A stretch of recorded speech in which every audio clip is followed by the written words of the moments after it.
decision. I don't think you listen. You listen. I don't think you listen. For me to come out, it must mean I'm a teacher. It must mean I'm not the same. It must mean I'm on your case. For me to come out, it means that I'm not the teacher. I want to show you my world. It feels good. Love 99.5 FM. 99.5 FM.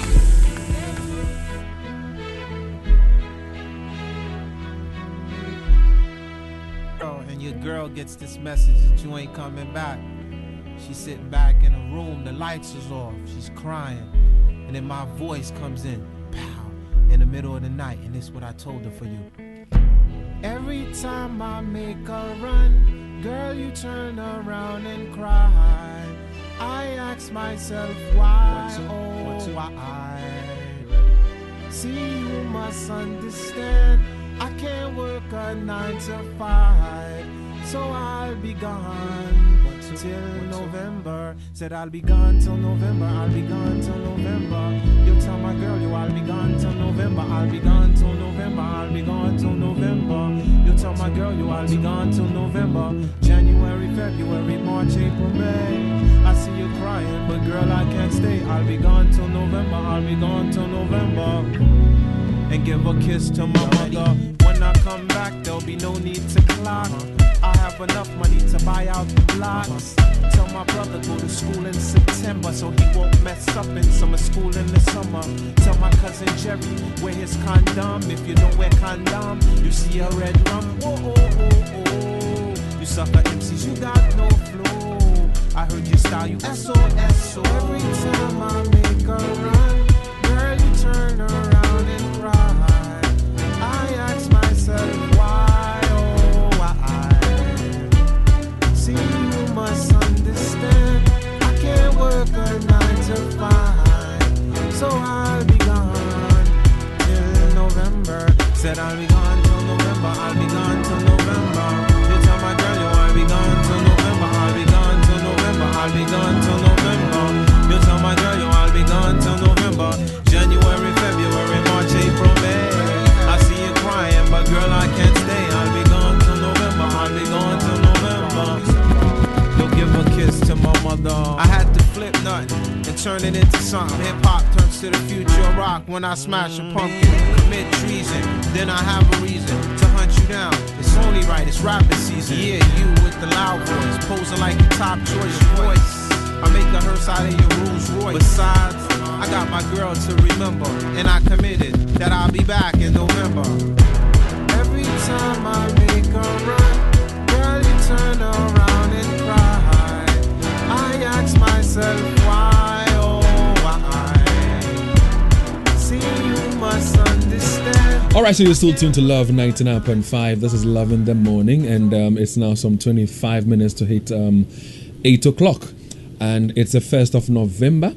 It's a Wednesday morning. And for the people who live in that beautiful constituency, the Nhyiaeso constituency, or people who work in that area, or you've used that road or visited people in that very area, or would like to hear from you on issues concerning that very constituency. Listen, this is so because the MP for the area, Dr. Stephen Amaoh, is going to be our guest this very morning, and we're going to talk about everything in Nhyiaeso constituency. So if you have issues, you have questions, you can send them into our WhatsApp number 05511119995. All right, ask any question and get some answers, because for the past few weeks, getting to some months, some of you have raised concerns about issues you have in that very constituency. Now, for those of you who are also business people, he deputizes as the Deputy Minister for Trade and Industry, and so he would also be here. And so if you have issues that you'd like for him to address for you, feel free and ask questions. I have seen loads of your questions come through already, but for now what we want to do is this. He's running a bit late, so we would rather like to activate the phone lines. All right, we'd like to activate the phone lines right now and take your questions and your concerns, so that when he joins us, we can put it before him. And so what we can do is this. We're going to have two sessions. of the phone line activation. We're going to activate one right now. So Kate Mensah, who's celebrating her birthday, is going to help us. So you can call us now on 03220-83596. All right, call us now on 03220-83596, 03220-83597, 03220-83598. You can call us right now. Okay, so I'm told that he's in. But again, we would like for you to, just call and ask questions. I mean, if you live in that constituency, you have concerns, you want him to address those questions for you, you can easily give us a call now. We'll take the question ahead of our conversation and then ask him to address it for you. All right, so give us a call and let's engage with you. It has to do with the Nhyiaeso constituency and, of course, about businesses and concerns that business owners like you have. All right, so our very first caller is Kweku. Kweku joins us on the phone lines right now. Hi, Kweku, good morning. Hello, Kweku. Hi, David. How are you? Good morning to you, and how are you doing? I'm great, David. I left a message, but the very moment you said you opened the phone lines, I felt I should call. So I'm happy that you are doing this for the people of Kumasi and the people of the Nhyiaeso constituency. We just want to find out from our MP whether he really will want to come back to contest or not. If he wants to, then we are telling him that we are actually going to vote wisely. So he should check and work on his constituency. Thank you.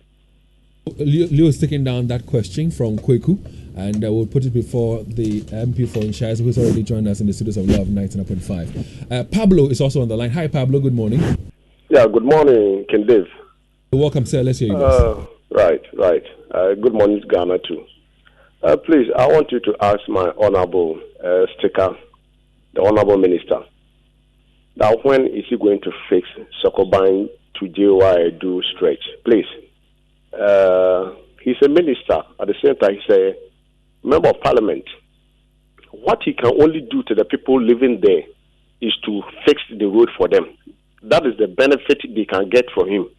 Apart from that, the people there are not demanding any money, but they are demanding that the road should be fixed. Aside that, Atenga Junction to Sokoban, after Kofi Job constructed the road, there has not been any installment of light post. The place is always dark. During night, when somebody attacks you, you will find yourself in a different way. Very dangerous. So we need traffic lights there. We need street posts. Please, honorable minister, we count on you. That is the only thing we can get from you.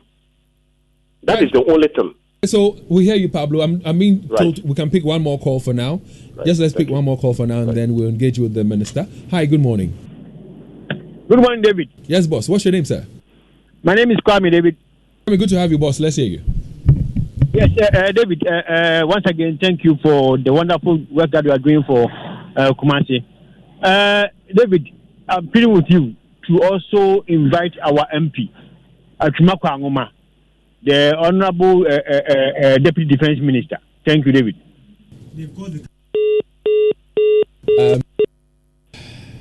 So a lot of things happening right now. We've been asked to continue with the phone call, so that's what we're going to do. Do we have Kwame on the line? Hi, Kwame. Good morning. Good morning, David. Yes, Kwame. Let's hear you, sir.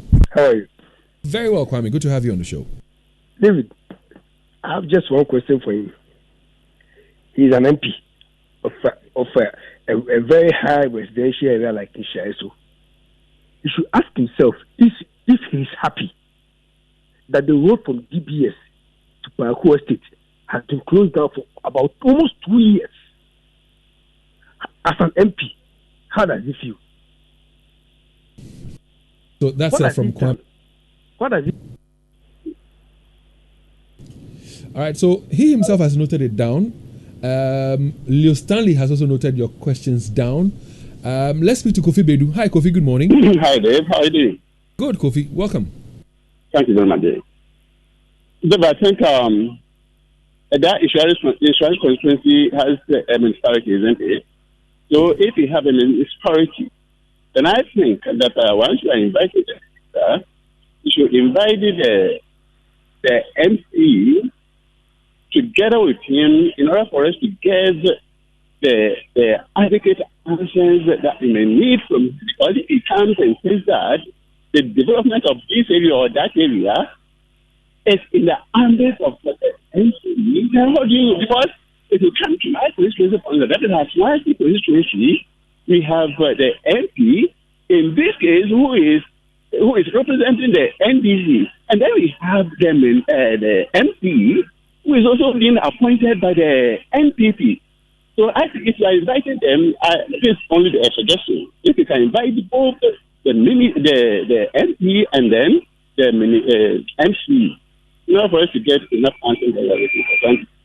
Yeah, but don't also forget that we've had the municipal chief executive Sampine join us about 3 times, or even more, ever since he took office. Now the MP is here because a lot of people in that constituency have raised concerns directed at him, and that's one of the reasons why he has joined us for this conversation. But very well noted. Kofi Badreneba is also on the line. Hi, Kofi. Yeah, Dave. You see, Sticker is known as someone who always politicizes issues. I don't think any meaningful solution or. All right, we'll take it from here, and welcome, officially, Stephen Amaoh, Dr. Stephen Amaoh, who is the MP for Nhyiaeso constituency, and also the Deputy Minister for Trade and Industry. Chief, good morning to you. Good morning. And how are you doing? By the grace of God, I'm doing very well. It's been a while, but good to have you on the show today. Thank you for having me here. And before we begin, I would like to let you in on this, and I'm sure that you're already aware because I've already informed you about it a couple of times, that people in your constituency have raised concerns about some of the issues that is bothering them in that very area. So we were happy when we called on you and you decided to be a part of our conversation, just to let them in on what you've been able to do as MP for the area ever since you were voted for. But before we delve into matters that are of concern to them, how do you describe the Nhyiaeso constituency as MP for the area? What do you have to share with us? Everything fine there? Thank you very much. My regards to Otumfo Nanose Tutu Abebio Nana Mechia Anope, and my regards also go to the great people of Nhyiaeso. The reason that I'm here, and my regards to all of you. I miss Love FM people with the sinusoidal relationship, and then there's sometimes hustling and bustling. But of course, it's all part of life. Yes, of course. I mean, you guys, right away from Amaoh. I've been with you. I mean, I've been on radio for over 20 years. So I'm sure you've played a major role in my political career. In Nhyiaeso constituency, just like any other constituency in Ghana or even in the world, you can't say everything is perfect. You can never, especially when we are all aware of the global crisis. You can never say, even without a global crisis, I don't think there has ever been a year or a time in the history of Ghana that you can say one constituency in Nhyiaeso, all is well. You know that it's not even possible. But people would raise concerns about the Nhyiaeso constituency for one particular reason. It's an area where it seemed as an elite. So it can be perfect. Yes, it can be bettered. I mean, so I'm saying no, it can be perfect. I'm asking. Yes. Oh, I'm saying bettered. I'm saying bettered. But bettered. That's why I'm here. So ask me. I've been voted into power less than 3 years. What have you done? That's what we began by asking for you to tell us. Enough time. We would have a conversation. No, I know, but I hope have a conversation. Dave, I hope you give me enough time to tell them what I've done. And you ask me questions. We'll talk. If you do this, the time will go. They will not even hear what I've done. I'm just begging you. We will have a beautiful conversation. Stephen, relax. We are not having a conversation. We'll have a beautiful I'm conversation. here to tell Ghanaians and Nhyiaeso people what I've done and answer some of their questions. Then you ask me questions. No problem. But it's not one-on-one. That one, it will not help us. I'm not Unless you don't want me to. I'm not going to have a one-on-one with you. We're going to have a conversation. David, if I say Nhyiaeso cannot be perfect, you know what I'm saying makes sense. We don't have to, debate on this thing. Because even London is not perfect. Is there any constituency in Ghana that is perfect? Or is there any time in the history of our country that you can say one constituency, for instance, Nhyiaeso is perfect? That's what I'm saying. Okay, sir. Can we move on? Can we move on? Thank you very much. So one of the reasons why we invited you, Stephen Amaoh, has to do with people raising concerns about a particular stretch, the Sogoban stretch. And I've had so many people raise concerns about the poor state of the stretch. There was a gentleman who joined us in the studios 2 weeks ago, raised concern about the fact that on a daily basis, people lose their lives or accidents occur on that road.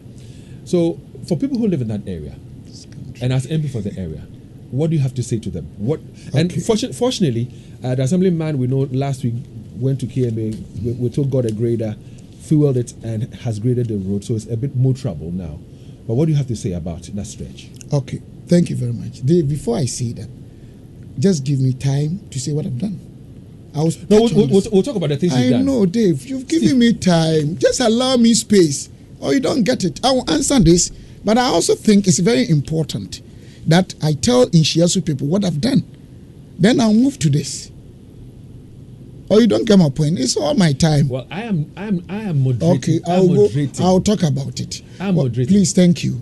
When it comes to Sokobane roads, first, Dave, this point I'm making, it is a fact. Whether people cut my head, they will do whatever it is, fine. We are here to serve them. So they are right to even insult me, and I appreciate that. But you and I know, you are as educated as I am, that when it comes to roads, let's be very honest. In this country, we have functions. What the MP can only do is to talk to stakeholders to come to our aid. So you cannot say that if a particular stretch of road has been a problem, which I sympathize with the people of Sokobane and those who ply the road. I've been to the minister myself in Accra on this road. I've been to KMA. You can ask Urban Roads Director. You can call him right now. Ask him. You can ask Nana Kwesi Agyemang's son, Atapoku, city engineer. I've spoken to all of them. In fact, I've been to Nhyiaeso. I've actually toured Nhyiaeso roads no less than 3 times with Urban Roads boss. You can ask him. Out of that, we design all the areas that we haven't worked on. The Abai New Site, Kejasi, and Odenho Kwadaso, the old school site, and then part of Kwadaso Estate. In fact, these are the major areas one can, and then just small part of TUC. Apart from that, every area in Nhyiaeso and Nanado Danko Ekufuado, right from Honorable Kenny can come, and my time now, we are working on the roads. Let's be honest. Places like Adiababa, Fanchembra, Patasi Main Road, Kwadaso Estate, Odenho Kwadaso, Otan, Santasi New Site, Ahoju Tudabai, all those places. Go and check. Either massively works are being done or we finish. In fact, they design all, and then Santasi New Site. I had to go to the minister and beg, Dave, you know the problem with road deficit in our country. That the money government is supposed to pay stem from NDC's time and MPP time so huge. So even government to do new roads was a problem. After designing all the left areas not done, which I have copies with me, you can call Urban Roads Director right now. How I suffered to get him to do this. The minister said that because I was very good and the way I was pushing and the relationship we had in other things, I should choose one area because that time government had done this inner and outer rings. That they went to near high school to lunch. You remember? But those areas were not part anyway. Then I chose Santasi New Site because they had not seen even Kota before, Third Road. As I'm talking to you now, I have the pictures here. The contractor is on it. Do even the gutters. It's a major contract, over 7 kilometers. But Dave, we should understand that development is a process. My own assembly members, Honorable, the guy, he had told you. I spoke with him. I've been speaking to him about the road. Call Kofi Job. He's the one doing it. In fact, the last I even spoke to Kofi Job, it's not about 2 months ago. And he also expressed, in fact, Kofi Job to me has been doing well for this government and for Ghana and for this country. Because, of course, there's a deficit, money to be paid. But ask yourself, how come that government had done from Ahojo, Dua Road, one side is about 3 lanes to Sokobane. Then the government will pass about 100 meters and continue to join the Obuasi Road. So let's be honest that this is a peculiar problem. We all know. In fact, I was told that we should come and pay about 300 million Ogan, that is 30,000, almost 30,000 Ghana cedis, so that the goals in the road will be removed. Dave, that money I cannot pay. Everybody has his principles. I cannot pay that money. We have different beliefs. As much I respect every religion, the tradition, I'm from a royal home. I trust that people believe in those things. But are you go to CCC with me? We all have different beliefs. 2, there's so many means in Nhyiaeso. So can we there's so many the point is, I'm coming. Let's take it one after the other. So I'm coming just to end this. Okay. So people shouldn't behave that we are here, we are there not doing anything. We don't care about the people. It's not like that. It's not easy. No government can fix all the roads and all the problems just one day. One thing somebody raised that is 100% true, and I share the same sentiment, and I've been working assiduously on that, is the already done dual carriage that we are supposed to do the light. In fact, people who are close to me know. I've been complaining, talking to stakeholders. In fact, the word caller talked about. Yes, it's true. Because there's total darkness. I'm very angry about it. It's crazy. I'm very upset. So what it says after this is, what have you been told? I mean, so you're concerned about this. You move to people. It's not within your jurisdiction, Dave. You are going to beg somebody to help you do something. So what do they tell you? What do they tell me? When you go to tell them someone, government works. It's a process. So that's why we have evil side and then the good side, or the good side and bad side of procurement processes. It is not as easy as you said. No, somebody comes and fix it. I was asked to come to Soko at Amaoh. So there's a problem, a foot bridge. Trust me. We'll talk about bridges. If you would allow me to moderate, we'll take it step after one. Yeah. After so Sokoban Road, I've done what I'm supposed to do. I've seen all the stakeholder groups. They can call Mr. Gambra. They can call even the minister. Even the minister came there. If I remember, I had traveled to UK. The regional minister went there. So it's just a peculiar problem. All been there. I mean, my concern, my worry is this: if all these people have been there, so Amaoh Gambra has been there. Gambra has been there, the regional minister has been there, the Makwata Rose minister has been there. You yourself have raised concerns about the stretch, and the situation is still as it is. And we hear that because of the poor state of the road, accidents occur on a daily basis, and people you represent in parliament. Daily basis, yeah, please. That's what they said. I mean, I was in here. People callers calling and complain about it. It's a daily basis. That's what they said. Okay. That's what they said. It's left with those who are saying that. So that's but I don't think it's daily basis. So going forward, it's a problem we need to solve for them. How do we solve the problem going forward? So we have stakeholders. Dave, we are here. If I had my own discretion and I could do it, why not? The things I've done in Nhyiaeso. Today, I hope you give me time to tell them. And they should analyze and you see them. Pictures of videos. We'll show all of them on Facebook this morning. That's what I'm saying. Allow me I have even more than that. We'll do the moderation beautifully. We'll have a beautiful conversation. Thank you. So what will you say to the people about that stretch that is creating? In fact, the last time I spoke to the contractor, he said that now his concern, that's what he told me, that small road is that small stretch of road is about this gauze. That's what he told me, and they should remove the gauze on the road. Relocated, yeah. Exactly. I quickly called the assemblyman again, and he told me. In fact, initially I even thought he was saying 22 million or something, which in modern day currency denominations, I think is about 2,000 something. Then I went to Accra. I called. He's like, "Oh, there be honorable. It's about 29 or so." He gave me a figure, almost 30,000.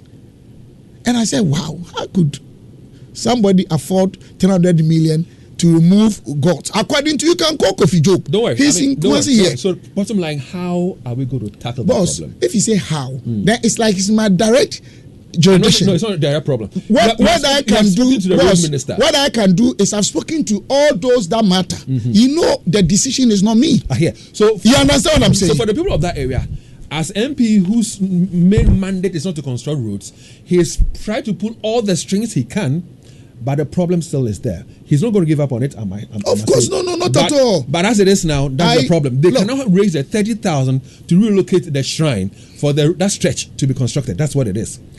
So that's what it is. If you live in that constituency, you've heard. That's another thing. Sometimes the people who live in the constituency, they know what I've also done. In fact, when they had their center and destroyed by rains, even that I wasn't MP, I raised a lot of money myself from my pocket to get them blocks, get the whole thing fixed, get them new roofing sheets and everything. So I'm not the type that I don't care about societies. But it's so painful that sometimes you live in a society, you do A, B, C, D, E. When it gets to F, that probably you cannot, or it's not within your jurisdiction. People tend to forget almost everything that you've done. But you can't live in a society like that. Okay. Apart from God, nobody can finish everything. So the community, I sympathize with them, or I empathize with them. It's very painful. It's not right. It's not good for them. They don't deserve that. I agree. The fact of the matter is that it is not as simple as somebody can easily come and fix it, because there are priorities that the government is also trying to make sure that address, and one of them is Sokoban issue. And the fact that it's only that stretch of land, that it goes beyond even the normal thing we are talking about, because no government will construct such a beautiful road from Sokoban at Ahunju to Sokoban, and then just leave Sokoban Township and move on all the way to Obuasi Road. Okay. Why do we hate Sokoban people? So I beg them. I'm sure with all the good jobs you people are doing and the pressure they themselves are giving, the effort being made by the assemblyman, myself, and then the appropriate stakeholders, I think the question largely should also be actually posed to urban roads, feeder roads, those who are in charge. I think they can give you, correct answer with respect to how and what can be done. I don't know if you get my point. I hear you. Listen, but again, when you look at the Nhyiaeso constituency, let me take it from TUC area, for example. We have filling stations there. We have had some constructions done in that very area, that constituency, such that when it rains, flood is a big issue for residents there. I have heard about broken bridges. Those are some of the complaints that have come. Mm-hmm. I've heard about people's houses being flooded and some portions collapsing as a result of floods. What do you have to say about this? Dave, almost everything they are raising, 100% is true. We had a particular year, just recently, about 8 bridges got broken within a year, 1 year. Dave, if you go to my Facebook right now and check back, I'm not social media active, but sometimes we have people who put these things on that. I started actually creating destructive interference of waves. I hope you understand. That is noise. I started doing that. I visited almost all the stakeholders, including EPA in Accra. I spoke to, Gambler and Co. It was even one of the reasons I brought urban roads to Nhyiaeso. The people who have money in Nhyiaeso are filling all the waterways. You approach and talk to them. They say they have their EPA, they have this, they have that, and you and I know that you can't do anything about it because they'll take you to court and there'll be judgment debt. So please, sometimes it's painful that when somebody dedicates his time, and sometimes even the effort that I make, it creates even enmity for me, because you talk to people, you get frustrated, sometimes you get angry because people are suffering, things are going bad because of the behavior of the same people. If you even get a piece of land along the river banks, you need to get proper engineers to do proper sewage system. They just fill the places with sand. They filled it with sand. And every Tom, Dick, and Harry, will be honest with me, knows how I've been fighting so hard. But we have legal framework that I cannot wake up as MP, take a bulldozer, go and break somebody's build. I can't do that. I cannot do that.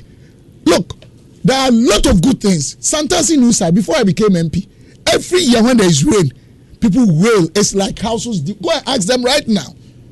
Because of the work we've done, under me, ask them. This year is one of the years that it has rained as never before. Go and check whether the situation is like that. But when it comes to from right away from Patase through TUC, through up to Sokoban to Wood Village, the rich people in our country, they are siting filling stations. They are building places where the water banks could have retained some water and reduce the pressure getting to the bridges. Ask Gambra, even as of last 3 weeks, I was in Accra.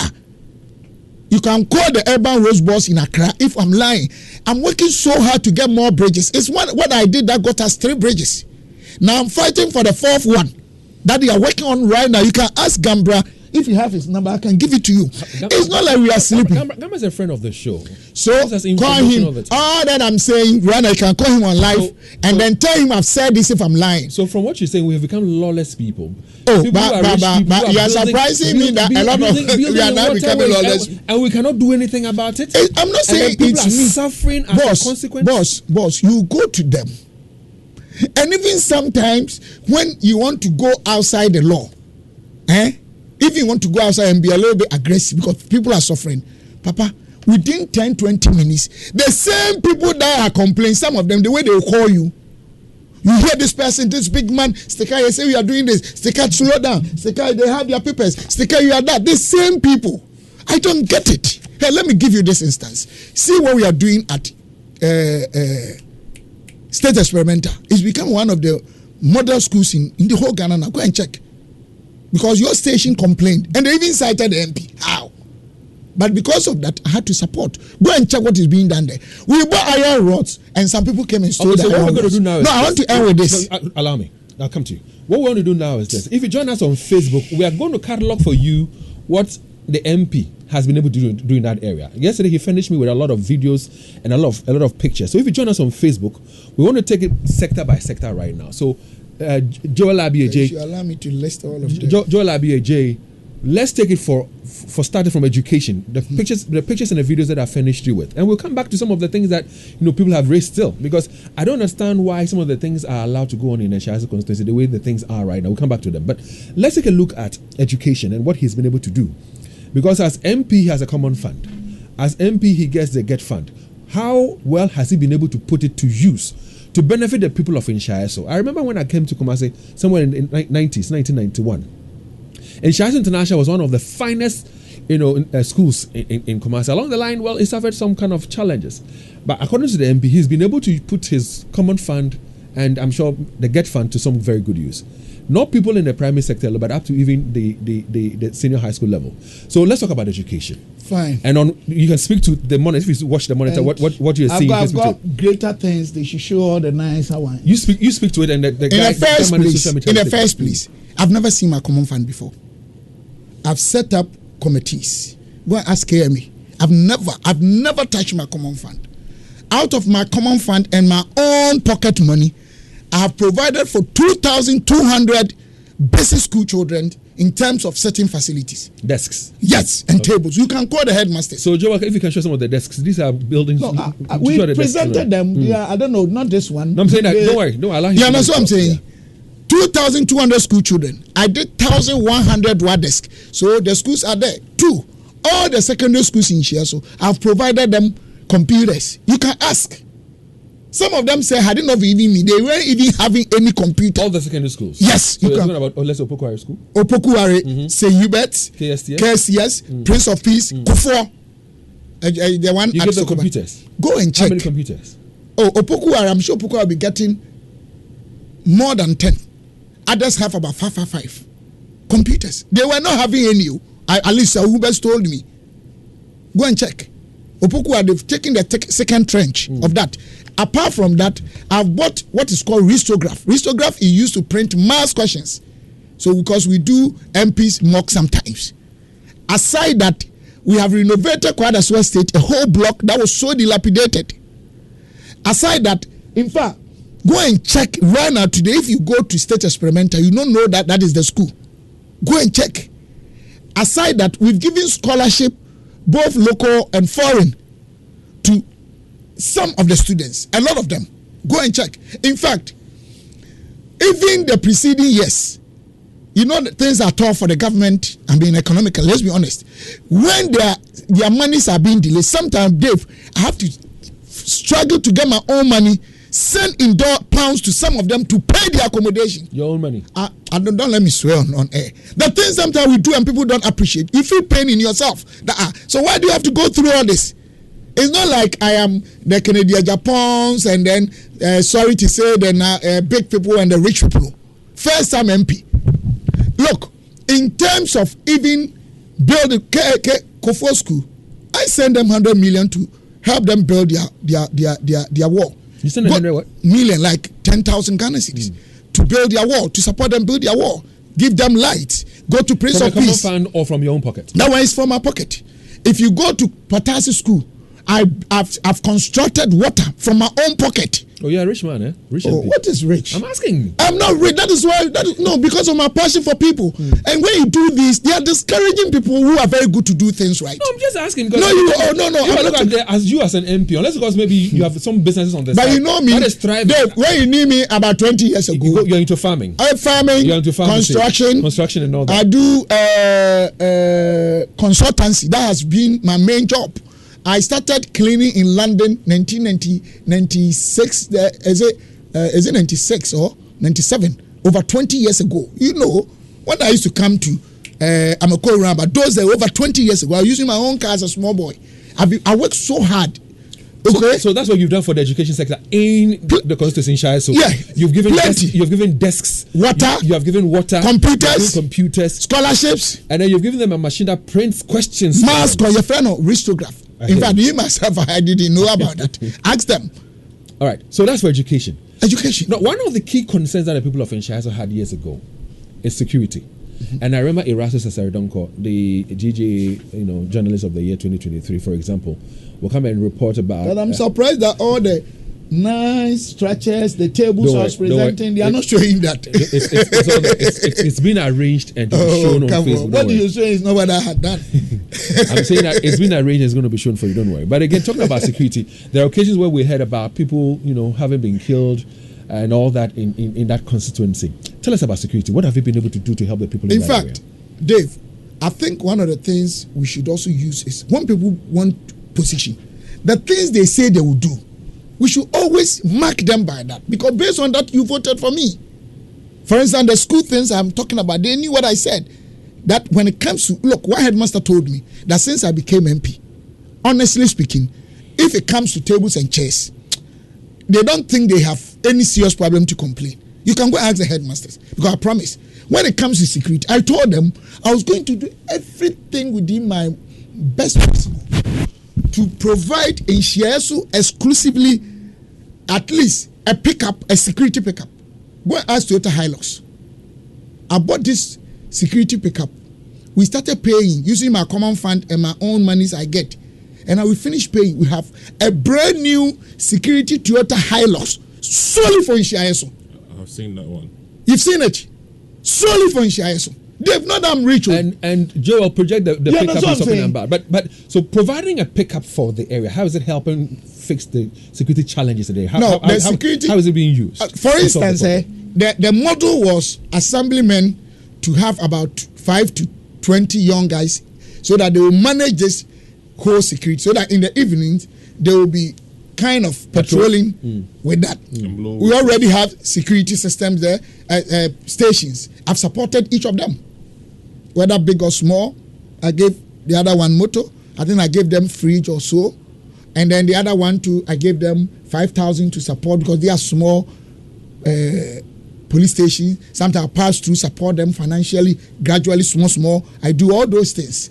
Aside that, I came out with a policy that in Nhyiaeso, if you are riding an unregistered motorbike, it will be seized. In fact, not less than 20 motorbikes under me have been seized. You register and you come and take your motorbike. They bear me witness. Sometimes I do the patrol with only myself and one policeman. Sometimes only me alone in the night. This is a fact. The police people, some of them will bear witness with me. So it's the assemblymen and the community watchdogs that are using the pickup. I must be honest with you, it hasn't been 100% efficient and effective, but at least it has mitigated the situation. And this is a brand new for Nhyiaeso, not for me. I'm not going to take it back. It's for them. So when it comes to security, we are doing everything that we can, because especially the young ones. Now we also have a policy that if you're under 18, you cannot do mybed.com, because they are all ingredients, elements of insecurity. So we are doing our best. It's not like we are. But listen, join us on Facebook, because we're talking about trucks. Like that's the pickup truck he talks about. the Toyota Hilux truck for security for the Nhyiaeso constituency. If you stay with us on Facebook, you get to see some of the things that, as MP for the area, he's been able to do. Now we're talking to Dr. Stephen Amaoh, aka Stika, and he is the MP for the Nhyiaeso constituency, also Deputy Minister for Trade and Industry. He's with us in the studios of Love 99.5 for weeks and getting to some months now. People of that constituency have raised concerns about issues they have with some road network there, and so he's here to tell us what he's been able to do about some, what he intends to do about them, the ones that have not been done yet, and then stuff like that. And so if you join us on Facebook, you can see some of the things he's done. Listening to him, what questions, what concerns, what would you want to say to him? So having still on security, let me go back to the earlier caller's concern, heading towards the Durban, dual carriage done, and yet no street lights. I ask myself in this modern day when we're constructing, I think we addressed that. No, I'm asking. So the street lights, how come we constructed the street and did not factor street lights into it? I don't think they have not factored that. But development is a process. Kofi Job and the government, they have a contract. What I really don't know is, or what I know is, they have not handed over even the road completely. Is there even recently that they did the second phase? I think the last, they did some, even before I came in, they had done it, but they had not finished. It had left with the final lay, if I really understand it, because I'm not an engineer. So as I'm talking to you now, that road is not even completed and handed over.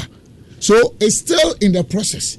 However, I agree with those who are raising concern. I also raise the same concern. When are they going to finally fix these things? Because there's darkness on the road. But Dave, I'm also asking you a question. I beg you are the big man for the system inside. Have you also asked the appropriate bodies? Maybe if even the contractor himself is a known contractor. If it is feeder roads are just here. These are some of the investigative stuff or exercises that one will also expect from big media houses. I mean, Ghana here, multimedia, whether you like it or not, is number one. We all know, especially when it comes to the English aspect. You understand what I'm saying? So, have you also found out from them why is it like that?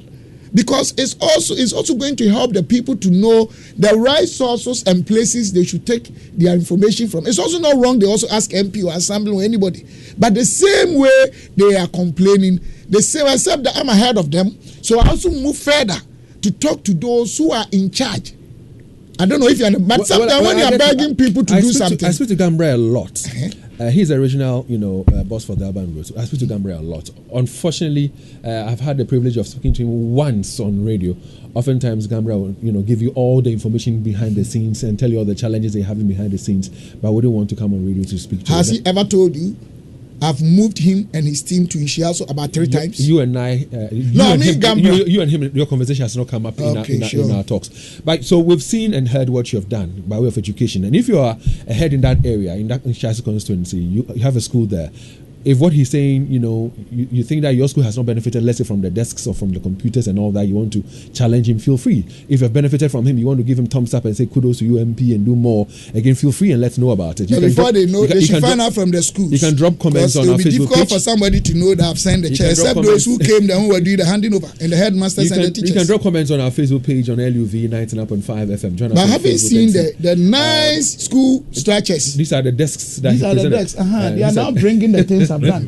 And the structures, the nice structures I've done.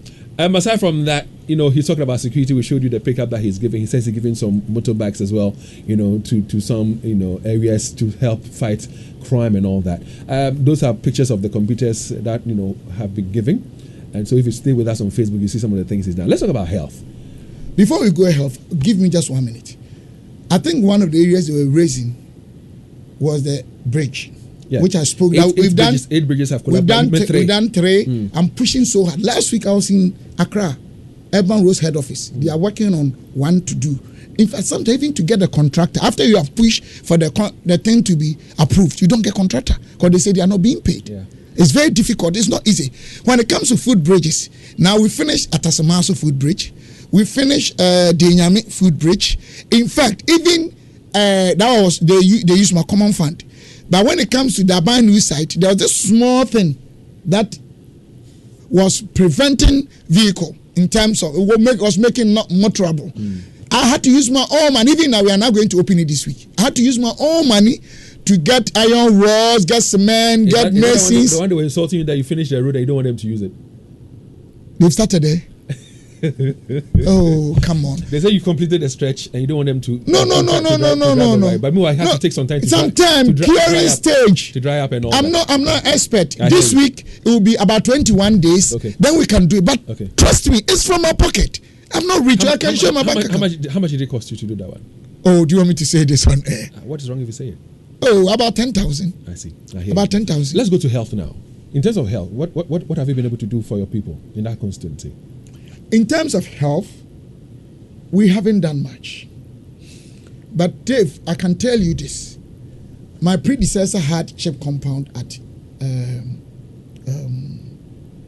the Kojum. All the beds we need, they are foreign beds. From here, you can go to my house with me because I need to complete it. We had issues with the health metro. They send money to that place. And as I said, I don't touch my common fund and all those funds from government. You don't even see it. That's what you say. No, I don't even see it. I've never held a check before. One check. Ask them. They know the KMA people. They said they are even shocked. I've never seen it. But they had issues with the Kojom chip compound because they thought they had outlaid all the funds for the project to be complete. So they were not going to allow me to continue with another tranche of money or funds. You understand what I'm saying? But then we went in and realized that, there was a time that quickly cement moved from 30 to 100, those areas. It made a lot of contract works become extremely difficult to even accomplish or complete. But now, I think we've been able to go through the agreement. They are doing the assessment. In fact, I've also distributed beds and hospital special fridges to Nhyiaeso, which my constituents are the major beneficiaries. Aside that, individuals that I use my money to pay their hospital bills, their surgeries, their medicines. Look, you will not believe it. Sometimes I have to spend almost 20,000 a week. Sometimes before God that I serve. Let me ask you this. Sometimes all these things you do, what do you base on to do them? Because I'm asking because is it like you have done some research? You have some data, some information that tells you that, okay, fine, this is what my people need, and therefore let me address it. And these are the issues they have, or they've come to me with it, and therefore I'm addressing it. Do you do it because you have a data that you're working with, or what? Yeah. Let me tell you. One of my development committees is research and development, headed by one young, intelligent man called Jimmy. Now, in Nhyiaeso alone, I'll forward them to you from here. We've finished our research, particularly on the women and the youth. The research on the women? Yes, and the youth, especially the youth, because they form the majority of the population.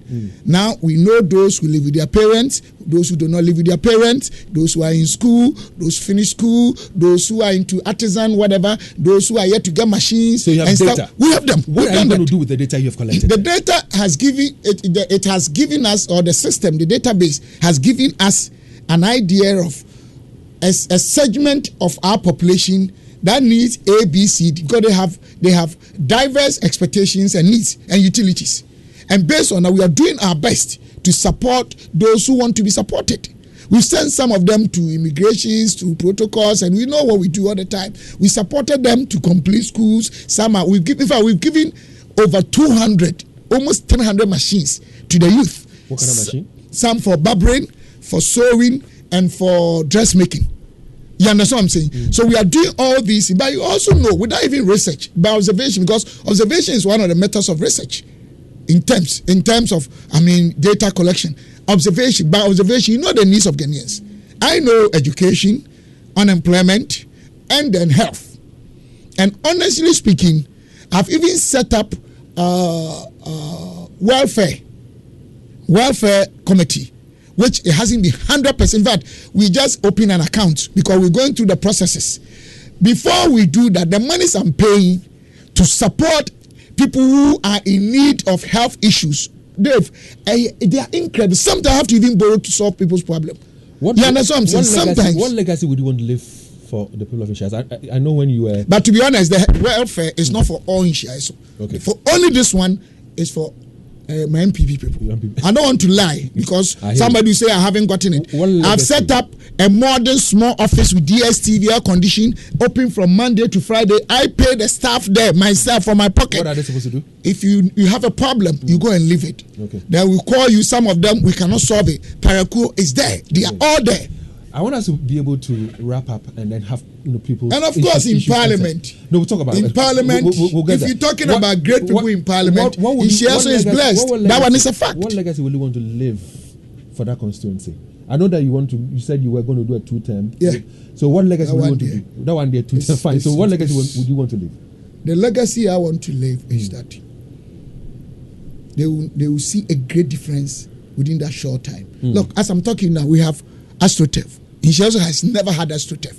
In fact, international standard is the only AstroTurf that I know in Kumasi. That is what I know. Maybe there could be another thing I don't know. That we can play World Cup on it. Go to Kwadaso Estate. The size is the international standard. Alignment. Have you seen it? Oh, yeah. It's the biggest. Is it a pitch or even a stance? No, the pitch. No. So yes, we are talking about the size. Is it this one? Yeah, the size. Go and check. Okay. Our lights are the mega type 20 each. I hear you. So multiply by 4. Aside that, we are starting at Atasimaso AstroTurf. I started building a library for Atasimaso about 15 years ago. It got actually stalled. Now we are starting. We have stone, we have sand, we have blocks in there. I've paid for the metals we need, and we are moving. Even yesterday, as late as 10, we were discussing it. So the legacy I'm leaving is that by the time I leave, greater part of the young people in Nhyiaeso who are ready, because you have to make yourself ready. Some of them, they are not ready. They know what I've been doing for them. They know the great things that I do for the youth and the people of Nhyiaeso when they are in need. It's not everything I can do. It's not. In fact, my house is the house that asks them. If I were not here this time, it's full. It's open. They enter everywhere. They do anything they want in my house all the time. Minister as well. Let's talk a bit about business. And like I was saying, you are the deputy minister for trade industry. But they go and check all that I've done. No, don't whether worry. I'm lying or not. Don't worry. Yeah, that the school buildings. Your people themselves. School buildings. Your people themselves live in the community and they will speak to you. But tell me this. People of Kumasi, have been complaining about taxes. They believe that taxes is affecting their business. Some of them feel that the taxes are so much that their businesses are going under. Yeah, some call me. Some of them call you businesses. And they feel that their businesses are going under and all that. What do you want to say to business owners in the region? What I want to say is that they should exercise restraint. We empathize with them. There's high cost of doing business all over the world. This is a fact. People can accept or not. In fact, post-COVID inflation rate, which forms major company of supply chain and doing business all over the world, is about 270%. The most difficult or the greatest setback is that we are import driven. Look, your room here, everything we import. Check what you are wearing, what I'm wearing, everything. If you buy plantain from Amaoh and send it to Kumasi or Accra to sell, and Amaoh's prices are up, Dave, what will happen to your place? So our business people are truly suffering. That's a fact. 2, Dave, let me explain this carefully well. We should have gotten about 2 hours for this. We're having a conversation. Go ahead. Yes. Ghana is a country that already we run, we call something negative effective tax rate system. Is always positive or negative? Negative effective tax rate system. It doesn't matter who is in government. It doesn't matter whether there's COVID or no COVID. And what it means is that at all times, in every year, the money government spends, if you divide by all the houses in Ghana, each house, if it will get 10 cedis, that's the money the government has expended. If the money government generates, excluding loans, if you divide among the houses, it will not even be 4 cedis. So we are running ritually a deficit economy. So ours is a negative one? Yes, it's a negative one. I hope you know what it means is that government is always spending on us far more than we generate.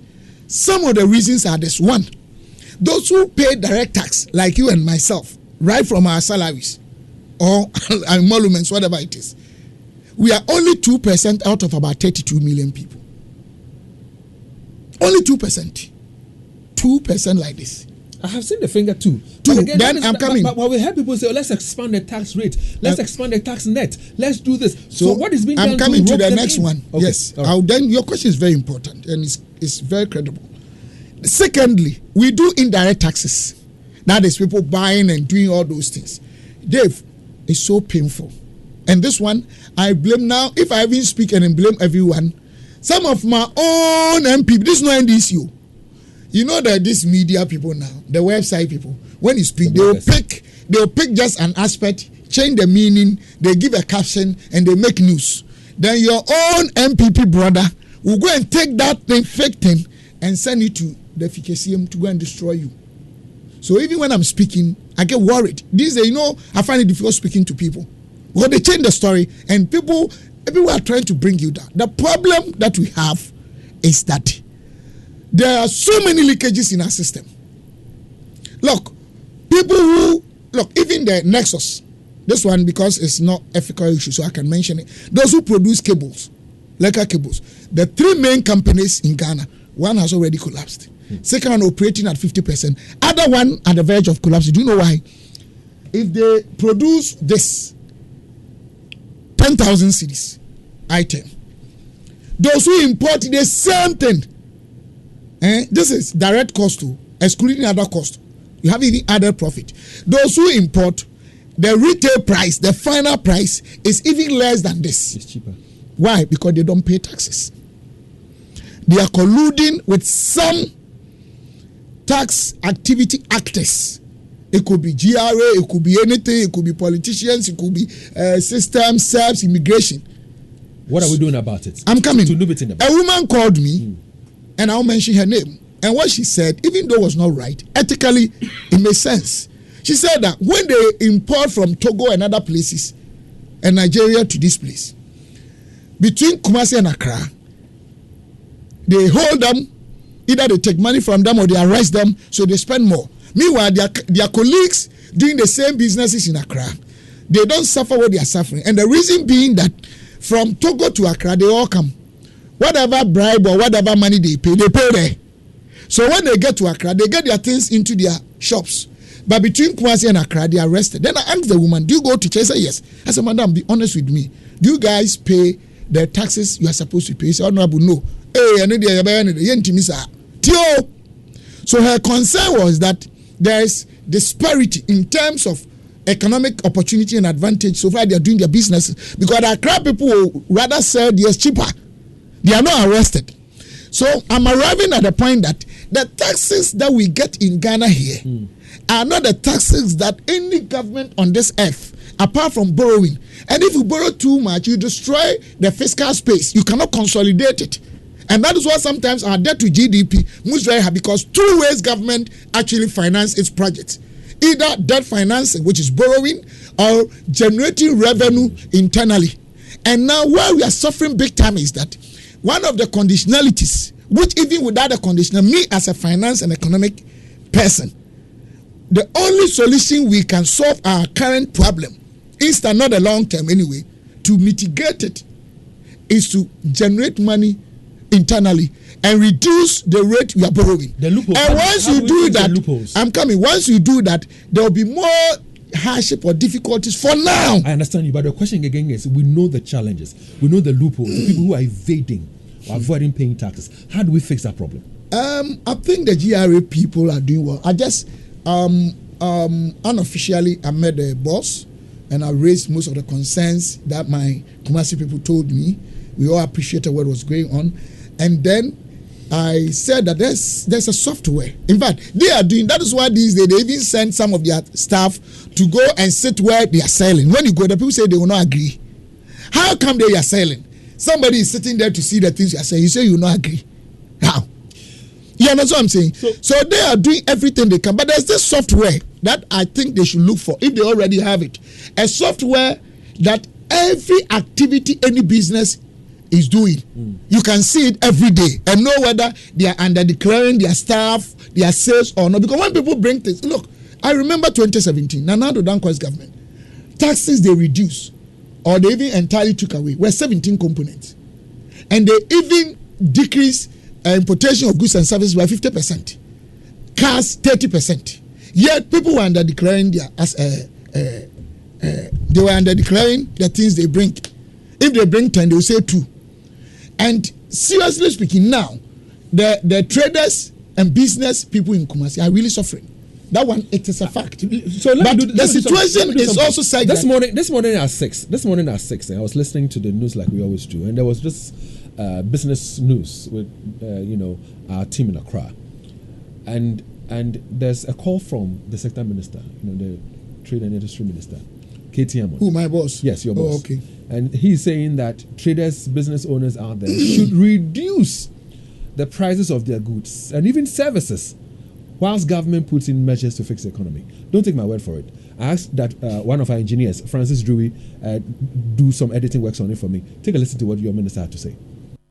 Whatever the direct or indirect causes for the very high cost of goods and services and your works in your shops and in the markets, I implore you, for the sake of your corporate social responsibility to your consumers and to the country as a whole, reduce your prices and help let it bearable for the consumer, whilst government reciprocates your gesture by establishing the appropriate economic framework so we collectively thrive. What do you make of this? Yeah, businesses are already struggling. Yeah, but I think, let me ask you, are you sure there's any government in this world, or you yourself, being in government, can tell people that maintain your prices or increase it? Let's be honest. Look, what my boss is trying to say doesn't mean that he doesn't empathize with the business people. But you see, Ghana, Dave, most of our problems are fundamental problems that we have not really, especially the past 40 years, we have not really taken them serious, or we have not had solution to them, such as, one, this import-driven stuff. That is one. 2, even some of our major fundamental economic policies. I disagree with free market economy. Because we are profiteering. Look, even if all taxes are removed, you think people will reduce their prices? No. How much more even if taxes are high and businesses are suffering? And free market economy is not good. We should practice mixed. If one of the solutions. How do you then justify the call? How do you then justify the call he's making then? Oh, it doesn't mean that he doesn't appreciate what they are doing, but he's saying that as much as possible, you should reduce your prices of goods and services, probably to mitigate the hardship on the people, because it becomes cyclical. You understand what I'm saying? Is that feasible? But some people can do. You see, that's why I was coming to this technical aspect. We are practicing free market economy. What it means is that anybody can charge anything. And Ghana here, some people charge things that the profit margin moves over 400-500%, especially when there is oligopoly. When we say oligopoly, maybe just about 2 people or stakeholders. Cartel, a few people having control over goods and services, and then monopoly, only one company. And that is why it is wrong for Ghana as a country to adhere to complete free market economy. We need to do mixed market economy. Mixed market means is that you don't control the market, but where there's oligopoly and all those stuff, you put in what is called price cap. So the price cap will mean that if you, Dave, and Steve alone are managing this item in Ghana, then government can come with price cap, not fully to control what you're saying, but you can also move beyond exactly. So there are a lot of solutions that I think we can begin to look at and redefine them. I'm wondering how businesses and service providers are going to take the call by your boss, of course, KTM. But he's not. My boss is not forcing them. No. He says it's just an appeal. He says a corporate social responsibility. It's an appeal. But take a listen to another business owner. I asked Francis to work on that one as well. Take a listen to the call from that business owner. Take a listen to him. Some of the key problems, key challenges in the economy. What are we looking forward to address? Now, as we see the situation as it is now, we're looking for stability in the economy, a situation where businesses can plan. Because, we're not too much bothered about volatility, but the fact that we can be able to say that as a business owner, as an entrepreneur or a private sector operator, you should be able to plan in 3 months, in 6 months, in a year's time, so that all costs can be projected toward. Now, the second thing is also cost of capital. If we are not able to invest in our businesses and retool our business, definitely we will not be able to create the needed jobs, for the teaming. So he's saying that they're not even able to plan for 3 months, and that they want the economy to be fixed, and they are talking about the upcoming budget should be a problem-solving budget. How do you respond to that? If they say they are not able to plan, I don't know the research that he's conducted, but he may be right. He's an internal stakeholder. He's privy to a business, to a piece of information I'm not privy to, so I cannot argue with him. What I also know for a fact is that when you have volatility, as he said, it's difficult for you to plan. So that statement is factual, based on my understanding of strategic management, finance and businesses and investment. When you have key primary macro indicators moving just fast up and down, today exchange rate is this fluctuating. Yes, you can't plan very well. It's like you want to shoot a car, moving car. If it goes this way, it's difficult. But if it goes straight, you can target. So in that sense, he's 100% right. But Dave, I'm sure one day you give me time to come here that will not talk about all these things. Talk about some of the reasons businesses are also not doing, apart from the systematic risk factors, the system that we are discussing now. There are also unsystematic, which are company specific. How they even plan their businesses to contain some of these volatilities. I hear you. But what he said, I think he's right. Okay. That once the economy is very volatile, is having that sinusoidal performance graph up and down, which almost is everywhere. Look, I import things from my pharmacy. For about 4 months, 3 weeks ago, some of the things they brought, about 3 weeks ago, one of them increased from 1999 to 2999, which is about £10, which is about 150 Ghana cedis. So if they bring that thing, how much am I going to charge? Impact the sale of the product. Yeah, understand? So what they are saying, they are right. But the situation Ghana finds herself in today is very complex. More taxes, challenges. No taxes, the country is collapsing. What do we do? I don't know. You understand what I'm saying? That's why you talk about the so all of us tax rate and all that. Exactly. 03220-83596, 03220-83597, 03220-83598. So you can call us. I think all stakeholders must do well. Government should redefine a lot of models, which I think my government is doing. And then the businessmen we'll be talking should also more. be. Right now, you know, when I call you, it's quite tough to get you these days. You're an MP, you have to be in parliament, you're a deputy minister, you have to be in the office, you're doing a lot of things. So we'll find some time and talk some more. And I'll not even do politics, trust me. I only speak very technical. I hear you. Kofi is on the line, Erasmus is on the line, Ken is on the line. Let's start with Kofi. Good morning. Good morning, Dave. You see, you are saying that if you are a president or an MP, whoever you are, if you are invited into a radio station, you are invited to answer questions from the host. You are being invited as